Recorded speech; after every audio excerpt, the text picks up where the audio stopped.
Bonjour et bienvenue dans notre exploration des dynamiques humaines. Aujourd'hui, nous abordons un sujet délicat mais essentiel. Comment devenir plus résistant au love bombing ou bombardement d'amour. Beaucoup de relations intimes avec des personnalités narcissiques commencent par cette phase intense et enivrante. Et souvent, lorsque nous réalisons la nature toxique de la relation, il est déjà bien tard. Ne serait-il pas plus judicieux de pouvoir identifier et intercepter ce processus dès le début? Si nous pouvions reconnaître les signaux d'alarme plus tôt, nous serions mieux armés pour ne pas nous laisser entraîner trop profondément. Il est infiniment plus simple de mettre fin à une relation après un deuxième rendez-vous qu'après 12 mois d'un investissement émotionnel intense. La difficulté réside dans le fait que le love bombing n'est pas un phénomène unique. Il se manifeste de multiples façons, souvent masqué sous les apparences de la romance parfaite. Pour y voir plus clair, décortiquons ensemble ces différentes formes.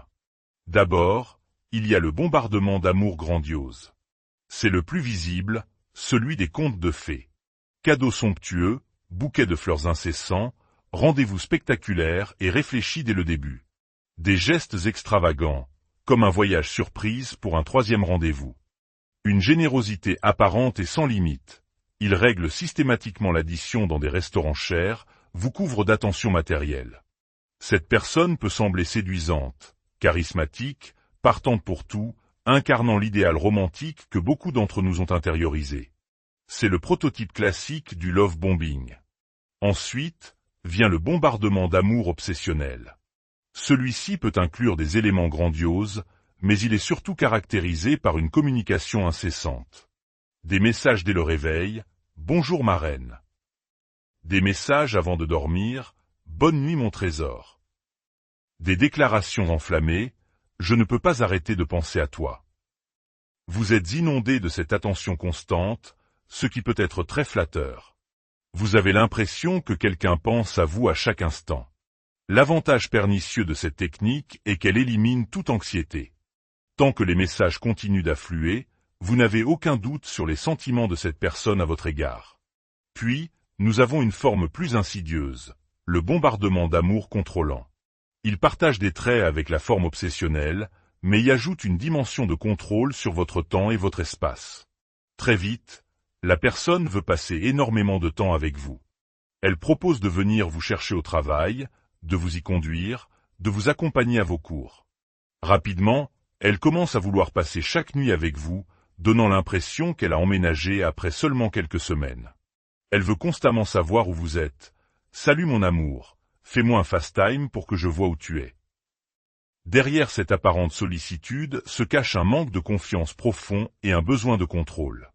Elle peut aussi tenter de vous isoler de vos amis et de votre famille avec des phrases manipulatrices comme « Est-ce que je ne te suffis pas? Je pensais que tu voulais passer du temps avec moi, construire notre relation. » Elle peut exprimer une jalousie légère et joueuse. « Je te veux rien que pour moi. Tu es si magnifique, ça me rend un peu anxieux de penser à tes collègues masculins. » Soyez extrêmement vigilants face à ce genre de discours. Une fois de plus, votre anxiété de début de relation est balayée. Vous n'avez pas à vous demander si elle est intéressée, car elle est omniprésente. Il existe aussi ce que j'appelle le bombardement d'amour, je te vois. C'est peut-être l'une des formes les plus difficiles à déceler. Cette personne semble tout remarquer chez vous. Elle pose une multitude de questions sur votre vie, vos rêves, vos peurs. Au début, cela peut être incroyablement encourageant et valorisant. Vous vous sentez enfin vu, entendu, compris. Cependant, parsemé dans cette intense curiosité, se glissent de subtiles critiques, des pointes de colère passive-agressive, quelques touches de gaslighting. Mais au début, le jeu est dominé par une curiosité et un enthousiasme débordant pour tout ce que vous faites. Elle dira des choses comme « Je n'ai jamais rencontré quelqu'un comme toi. Tu es si fascinant. Je n'arrive pas à croire que personne ne te l'ait dit avant. » Entendre ces mots peut être bouleversant, surtout si vous avez manqué de reconnaissance durant votre enfance. N'oublions pas le love bombé qui dit « J'ai besoin de toi ». Ici, la personne se présente comme un projet, quelqu'un à réparer. Elle a besoin de vous. Vous devenez son conseiller, son soutien, sa source de ressources. Vous lui prêtez votre voiture, vous l'hébergez, vous la présentez à votre réseau professionnel. Au début, sa gratitude est immense. Vous adhérez à son récit de victime, celui d'une vie qui n'a jamais été juste avec elle, et vous voulez être la personne qui changera tout. Vous écoutez ses histoires tristes et devenez son thérapeute, son coach de vie, son organisateur de placard et son conseiller financier. En retour, elle semble s'épanouir un peu grâce à vous, et vous en tirez une certaine satisfaction. Vous pouvez même ressentir de la pitié. Si vous êtes de nature très empathique, vous pourriez vouloir lui prouver qu'elle est digne d'amour, et votre compassion vous pousse à chercher le bon en elle, surtout au début, car son besoin de vous est palpable. Il y a également le « love bombé », adulte et responsable. C'est la personne qui semble avoir tout compris à la vie. Elle est sérieuse, morale, possède de multiples comptes en banque, aucune dette, et épargne pour acheter un bien immobilier, si ce n'est déjà fait. Elle ne dépense pas son argent de manière irresponsable et fait tout ce qui semble correct sur le plan financier. C'est ainsi que le narcissique moralisateur peut vous séduire. Ce profil peut être particulièrement attirant si vous sortez d'une série de relations avec des adolescents attardés. Cette personne ne semble pas avoir de zone d'ombre. Elle n'a peut-être même pas de réseaux sociaux, ce qui peut paraître rafraîchissant. Si vous avez eu des parents égoïstes ou irresponsables financièrement, ou si dans vos relations passées vous étiez toujours le rabat-joie adulte, ce type de love bombé est extrêmement séduisant, surtout si vous envisagez un engagement à long terme, mariage, maison, enfant. L'apparence de maturité et de responsabilité fiscale vous fait entrevoir un avenir stable. Bien sûr, la facette où il traque la moindre de vos dépenses et ses commentaires jugeants n'apparaîtront que bien plus tard, une fois la phase de love bombing terminée. Enfin, il y a le love bombé de compensation. Qu'est-ce que c'est? C'est la personne qui arrive dans votre vie et qui est l'opposé complet de votre ex-partenaire, surtout si cette dernière relation était toxique. Si votre ex était avare, ce nouveau partenaire est extravagant. Si votre ex se moquait de vous, celui-ci vous couvre de compliments. Si votre ex était contrôlant, cette personne semble vous laisser une liberté totale. Comment cela se produit-il? Soit vous avez laissé échapper suffisamment d'indices sur votre passé pour qu'il comprenne ce que vous ne voulez plus, soit c'est un pur hasard. Son mode de séduction est simplement l'antithèse de votre expérience précédente. Par exemple, après une relation avec quelqu'un de terne et isolé, vous rencontrez une personne extravertie, dépensière, généreuse et grandiose.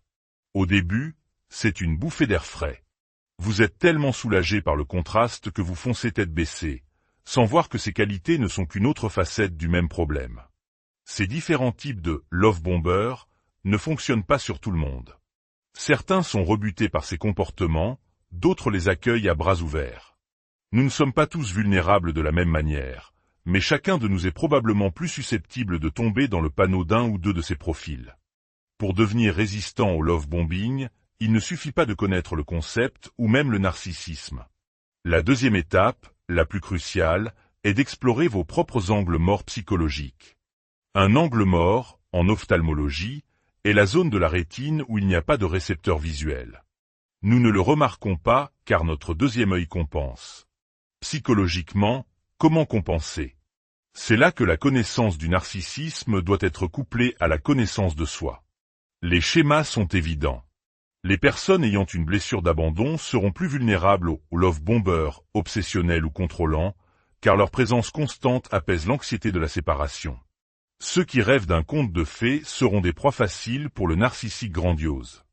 Nous devons prendre conscience de nos blessures fondamentales, de nos schémas de pensée, des histoires que nous nous racontons sur nous-mêmes, sur l'amour et sur les relations. Nous devons comprendre comment notre passé nous a façonnés et ce que nous cherchons encore à combler depuis notre enfance. Peut-être aspirons-nous à être enfin vus ou à trouver quelqu'un de responsable. Rappelez-vous, ce n'est jamais de votre faute si vous avez été victime de love bombing. Cependant, vous pouvez apprendre de votre histoire pour devenir plus résistant, pour prêter attention aux qualités qui risquent de vous attirer pour de mauvaises raisons. Une grande partie de ce processus se déroule sous notre radar conscient, car ce sont des blessures non résolues que nous tentons de guérir à travers nos relations. La partie la plus difficile au début d'une relation est de voir l'ensemble, le bon, le mauvais et l'indifférent. Le « bon » est risqué car il peut être du love bombing. Le « mauvais » est souvent ignoré pour préserver l'illusion. En fin de compte, Nous sommes attirés par les personnes narcissiques parce qu'elles sont, au début, séduisantes. Et elles sont attirées par nous parce que nous représentons une excellente source d'approvisionnement. Nous sommes empathiques, nous pouvons résoudre leurs problèmes.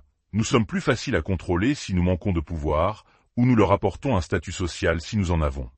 L'enjeu n'est pas tant de ne jamais les rencontrer, mais de ne pas rester piégés. C'est là que des mécanismes comme le lien traumatique entrent en jeu. Mais en amont, nous pouvons agir. En faisant une introspection sur nos propres blessures et schémas, nous pouvons identifier à quel type de love bombing nous sommes le plus vulnérables. Les conseils en matière de rencontre se concentrent rarement sur cette plongée profonde dans nos propres traumatismes, récits et blessures. Pourtant, c'est bien plus logique que de suivre des listes de critères. Avant de savoir ce que vous voulez chez un partenaire, vous feriez mieux de savoir qui vous êtes. Comprendre cela peut vous aider à réaliser pourquoi une personne contrôlante et néfaste a pu prendre autant de place dans votre vie. Quand nous comprenons comment nos vieux démons personnels entrent en scène, nous pouvons enfin ouvrir les yeux sur nos angles morts et reconnaître les schémas toxiques. Nous apprenons que les textos du matin ou les plans financiers bien organisés sont ce qu'ils sont, mais que le gaslighting, la manipulation, le jugement ou la trahison ne sont jamais acceptables. Aucun pique-nique sur la plage, aucun plan sur 20 ans, aucun message de bonne nuit ne pourra jamais compenser le fait de se sentir dévalorisé dans une relation. Cette introspection nous permet d'être honnêtes avec nous-mêmes et, finalement, de devenir plus résistants au narcissisme. Les contes de fées sont parfois bien différents de ce que l'on imagine. Si cette réflexion vous a éclairé, nous vous invitons à la partager. Chaque partage peut aider une personne de votre entourage à y voir plus clair et à se protéger. Et pour continuer ensemble cette exploration de la psychologie humaine et de ses complexités, n'hésitez pas à vous abonner.